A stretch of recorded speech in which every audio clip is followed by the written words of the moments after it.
introduce you to Saab and Prince. These boys are 14 years old. Historically, Asiatic lions and Bengal tigers lived alongside each other in Asia and reproduced in the wild. Ligers have inherited physical and behavioural qualities from both of their parent species, displaying both spots and stripes on their coat against a stripy background, as well as chopping like a tiger. You may notice that they're rather large compared to the other boys we've introduced to you. Typically, ligers can reach 12 foot in length and weigh up to 320 kilograms. Prince is going to demonstrate for us. This large size is due to the genes that inhibit growth being absent in female tigers. The gene promoting growth in the male lion is then unimpeded, meaning that the liger will grow bigger than both of their parents. Although they were historically found in the wild, with habitat decline, lions and tigers no longer live in a joined environment, meaning that they'll no longer breed in the wild. There are now thought to be less than 100 living in collections worldwide. Our two boys were not born here at Haycroft, but are now enjoying living here with us. Like all of our animals, we'll prepare them for cooperative medical procedures. Saab will now demonstrate a stretch-up behaviour, which can allow us to easily check under his belly for any injuries or health concerns we may have. Initially, this behaviour was trained using the target stick, asking Saab to stretch higher and higher up the cage. Now that he's established, he understands the prop on the cage is a cue to stretch up. But as there's lots of people here today, Emma can use baby steps again with the target stick just to guide him.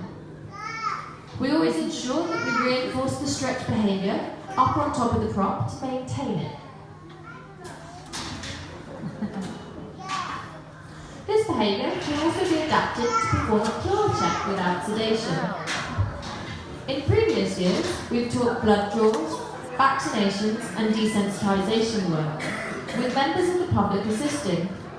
This year, Saab is going to help us demonstrate a cooperative blood draw procedure with the help of our helpful volunteers.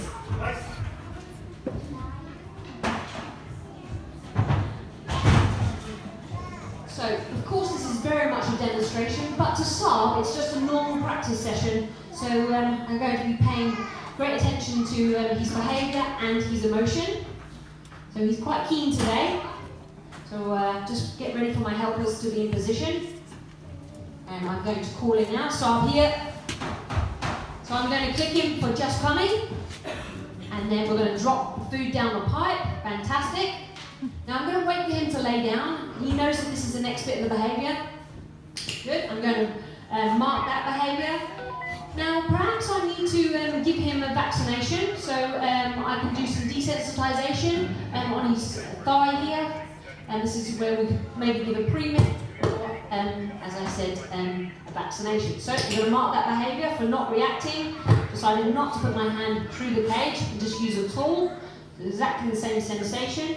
Now I'm going to prepare him as if I was going to take a blood sample. And we do this in the tail. So I'm just going to touch him first. I know he normally reacts quite a bit when you touch him. So I'm just going to wait for him to not react.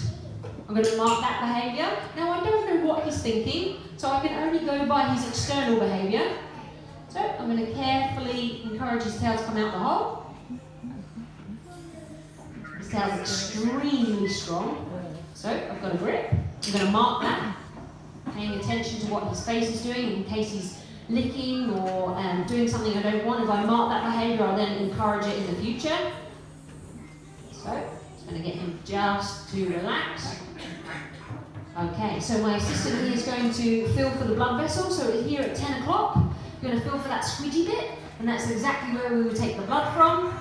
Fantastic, I'm going to mark that because he stayed nice and calm when the second person came up. Fantastic, you take a seat, we're going to make his tail nice and safe. I'm going to try not to touch his tail on the way down. I'm going to give him one more bridge, just to tell him he's doing great. And then we're going to hand over to Jim. So my assistant and I are going to step back for a moment. That's good. And Jim will send him back to his place. It's very structured. I'm going to wait for him to just relax. And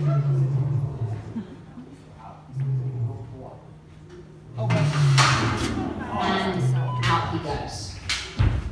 Fantastic. Please give a round of applause for our assistants. They did a brilliant job.